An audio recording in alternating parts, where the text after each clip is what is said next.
Se você planeja comprar um celular bom para jogos, deve ter notado que celulares gamers de verdade são um absurdo de caro, custando na faixa dos R$4.000 pra cima. Então, visando isso, hoje eu decidi trazer os melhores celulares potentes e baratos para jogos e para você comprar hoje em dia. Não só que rodam jogos da Play Store, como também com processadores otimizados para rodar emuladores mais pesados. E agora, sem mais delongas, vambora!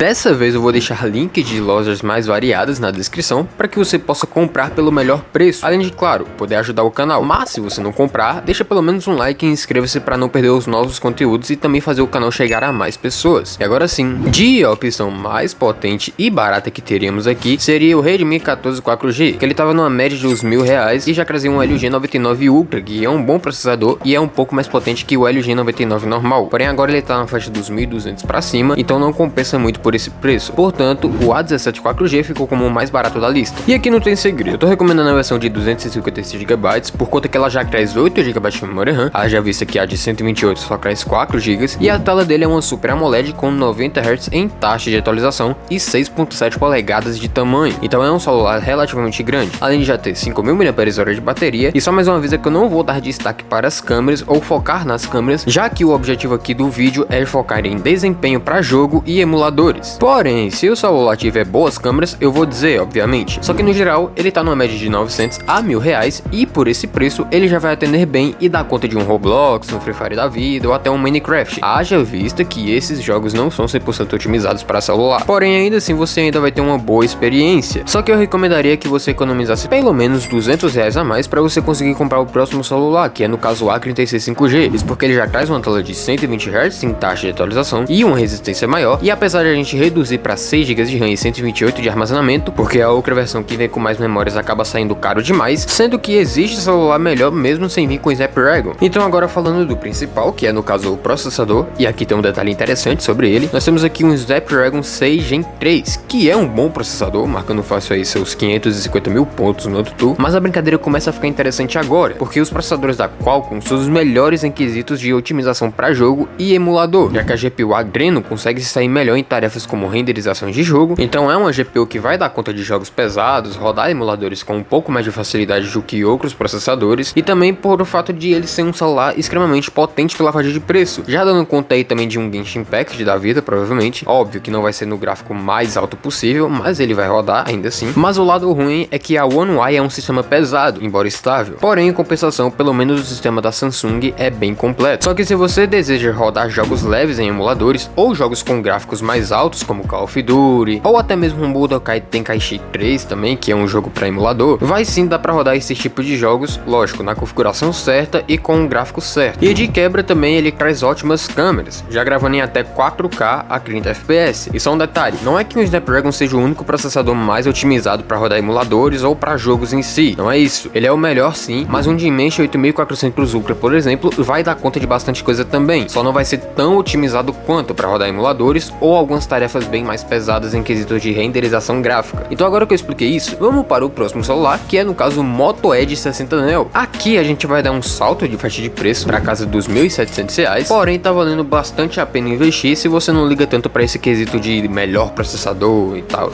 Isso porque ele já traz um Dimensity 7400, que é um senhor processador pela faixa de preço, já que ele traz uma excelente potência e uma enorme pontuação, além de rodar vários jogos com gráficos mais elevados, talvez dando conta até de um Genshin Impact da vida com um gráfico médio ou até mesmo alto, dependendo da situação. E sim, vai rodar emuladores de PS2, Nintendo Wii e etc. Mas não só isso, como também ele já traz 12 GB de memória RAM, que é uma baita quantidade de memória por esse preço. Além do mais que o Android da Motorola é um Android quase puro, então ele é bem leve e o consumo de RAM vai ser bem menor. E não só isso, como também a quantidade de bloatware, que para quem não sabe é programa de teste ou simplesmente só programa inútil mesmo que já vem instalado no celular para gerar receita e ferrar com o celular aos poucos devido ao consumo em segundo plano e o gasto da saúde da bateria, também acaba sendo bem menor, fora a estabilidade que ele oferece em longas jogatinas. E um detalhe aqui, se você procura um celular que seja bom para transmissão de imagem via cabo, esse aqui não vai te entregar os melhores resultados. Porém, mais pra frente eu mostro outros modelos que têm uma melhor compatibilidade para esse tipo de ocasião. Mas aqui é um excelente celular para você comprar, apesar de você receber um processador um pouco menos otimizado, porém em troca você ganha mais memória RAM, um sistema mais leve e limpo e de quebra ainda ganha excelentes câmeras, já que aqui ele traz um sensor Sony Lithium. Porém, caso você queira extrair o maior poder pelo preço de R$2.000, nós temos aqui também o mais novo celular chamado Poco X8 Pro. Como você deve imaginar, ele é o sucessor do Poco X7, que está na mesma média de preço dele, ou seja, 2.200 a 2.400. E sim, o Poco X7 vai te trazer um excelente desempenho, porém o X8 vai te entregar mais poder de processamento por praticamente o mesmo preço. Porém aqui tem um problema bem chato e a culpa é toda da Xiaomi, mas já eu vou falar qual é. E bom, nesse caso ele traz uma tela AMOLED de 120 Hz com 6.59 polegadas, essa sendo a versão que já vem com 8 GB de RAM e é equipada com o Dimensity 8500 Ultra, que já marca seus 2.285.000 pontos no AutoTour, além de já trazer 6.500 mAh de bateria, ou seja, é bateria para um caramba. Vai durar papo de 4 a 6 horas de jogatina, lógico, se for um jogo muito pesado. E sim, seguindo uma lógica, deveria durar um pouco mais do que isso, só que não dura por conta de um dos principais problemas desses celulares da Xiaomi, que se chamam sistema operacional. Cara, embora seja um sistema elegante, é quase um saco para a experiência de jogo. Isso por conta que a Xiaomi lota de bloatware, que além de ser desnecessário, acaba por consumir bateria, além de rodar em segundo plano, engolindo uma pequena parte do hardware para funcionar, e não tem uma grande otimização para emuladores. Tanto é que se você esquentar demais o celular ou for rodar uma atividade muito exigente que necessita de muita memória RAM, a chance do aplicativo acabar crashando pode ser bem alta. Então assim, é sim um excelente celular, roda tudo que você quiser, mas ele não vai ser perfeito por conta do sistema, que vai trazer recursos desnecessários e limitar o potencial do hardware para jogo. Só que lógico, ainda assim você consegue tunar esse celular, se eu não me engano você consegue até trocar um pouco do sistema operacional ou deixar ele mais otimizado, não sei muito bem como funciona isso ainda, só que de qualquer modo ele vai rodar muitas e muitas coisas que você quiser. Então se você deseja comprar um celular que seja realmente muito potente e traga um preço bom, esse daqui vai te trazer um excelente custo-benefício, só que ele vai te cobrar na parte do sistema operacional e um pouquinho também em questão de otimização para emuladores. Porém, agora vamos para os 3 melhores celulares dessa lista, e sim, as opções aqui vão te trazer configurações semelhantes a um celular gamer de verdade, porém por um preço bem mais acessível, começando pelo famoso Poco F7. Cara, é quase a mesma coisa do Poco X8, porém muda uns detalhes essenciais. E sim, o sistema continua uma porqueira, velho. Porém, em compensação, aqui você vai pagar em torno de 2.500 a R$3.000 na Shopee e vai receber um celular com uma tela maior, equipado com o Snapdragon 8 Gen 4, que bate aí seus 2.3 milhões de pontos no AutoTour. E agora veja bem, é um processador otimizado para jogo, além de super potente, já trazendo 12 GB de memória RAM também e até 512 GB de armazenamento, e câmeras também incrivelmente aceitáveis e boas pelo preço, tendo em vista que é um celular focado em desempenho, mas assim como o Poco X8, existem câmeras melhores por um preço mais acessível. Só que novamente, esse celular teria sim um alto potencial para rodar emulador de PS2, talvez até um gaming hub, porém o que acaba com as expectativas é o sistema, porque novamente, a Xiaomi lota de coisa inútil e principalmente de anúncio para poder conseguir ganhar lucro, o que faz com que o hardware seja limitado quando poderia ser aproveitado quase 100%, e também o risco do jogo fechar na hora H continua alto do mesmo jeito. Então eu recomendo que você compre pela Shopee, porque no Mercado Livre ele tá mais de 3 conto e não vale tudo isso, porque se você for pagar realmente mais de R$3.000 no celular, espera até o final para poder eu te mostrar o último e melhor celular que a gente vai ter aqui nessa lista. Mas agora partindo para o próximo celular, ainda abaixo de R$3.000, a gente tem aqui o famoso S25 FE. E calma, eu sei que esse celular não aparenta nem ser focado em jogo direito, porém existe um belo porém para ele estar aqui, que não ironicamente é algo que ele acerta onde a Xiaomi erra, mas que ao mesmo tempo a Samsung pecou onde a Xiaomi acertou. E vamos lá, em quesitos físicos, ou seja, o hardware, o celular é bem bonito, porém ele traz menos armazenamento e memória, embora tenha câmeras superiores, e a bateria também é um pouco menor. O que no Poco F7 tinha 6.500, aqui na Samsung a gente volta por 5.000 mAh padrão. E eu digo que a Samsung pecou onde a Xiaomi acertou, por conta que ele traz um Exynos 2400, que não só aparenta ser melhor que um Dimensity para emulação, como também é muito potente mesmo ficando atrás do Poco F7 nas pontuações. Só que mesmo assim, o Exynos acaba ficando um pouco atrás da Qualcomm nesse quesito de otimização para sistema e emulação. Só que incrivelmente ele acaba rodando bem em jogos e emuladores, até mesmo com uma certa facilidade, digamos assim. Eu tenho sim um A54 que vem com um Exynos 1380, mas eu já vi gente que vem um celular com Snapdragon e acaba tendo uma certa dificuldade para rodar alguns emuladores mais pesados, coisa que no meu celular acaba sendo um pouco mais leve, não sei como e nem porquê. Obviamente, o celular da pessoa acaba sendo melhor que o meu por conta do processador, mas ainda assim, algumas coisas ainda acabam sendo melhor no meu do que no da outra pessoa. E agora sim, a parte que a Samsung acerta, onde a Xiaomi erra, é simplesmente o sistema. Cara, sem dúvidas, a Samsung traz um dos Androids mais completos, se não o mais completo para celular. Haja vista que esse modelo já possui o modo DeX e transmissão de imagem via cabo. Apesar de o sistema ser mais pesado, ele é mais mais estável e atende bem em emuladores e jogos pesados, como eu falei. Então assim, é um celular que eu recomendo bastante você comprar na casa dos R$ 2.700, no máximo 3.000. E se você for focar somente em jogo, porque se passar de 3 mangos e você não for usar o celular para outros fins, o melhor e mais poderoso celular na faixa de preço é o famoso custo-benefício e queridíssimo Poco F8 Pro. Ele tá numa média de R$ 2.200 a R$ 3.600, porém por essa faixa de preço, ele já entrega uma configuração absurdamente potente. Para começar aqui agora temos novamente 512 de memória interna e 12 GB de memória RAM, e as câmeras dele também são ótimas câmeras, haja vista novamente que seu foco é desempenho bruto e não fotografia. Infelizmente a bateria cai para 6.210 mAh, porém em troca você recebe o processador mais potente que temos atualmente no mercado, sendo o Snapdragon 8 Elite, que também é o mesmo processador do Red Magic 11 Pro. Mesmo que o clock do Xiaomi seja de 4.32 GHz, enquanto o do Red Magic chega até 4.6 GHz, ele ainda assim te entrega uma enorme potência e performance, principalmente em emuladores, sendo capaz aí de dar conta desde um Shadow of the Colossus até GTA V. Porém, novamente, o sistema dela pode acabar impedindo você de tentar explorar o potencial máximo do celular. Só que no final das contas, se você quer realmente um celular muito bom para jogos sem gastar o preço de um Red Magic, então a melhor opção seria esse, caso você tenha condições de comprar. Inclusive, logo eu pretendo lançar um vídeo de recomendação de acessórios para montar um setup mobilator, para caso você deseje fazer do seu celular um projeto de console, digamos assim. E se você puder, deixa um like aí para me ajudar, se inscreva para não perder os próximos conteúdos, e aqui na descrição terá todos os links para você comprar e ajudar o canal. Aí na tela vai ter outros vídeos do canal para você assistir, então clica aí para você poder dar mais uma olhada nos meus conteúdos. É isso, fiquem com Deus, valeu e falou!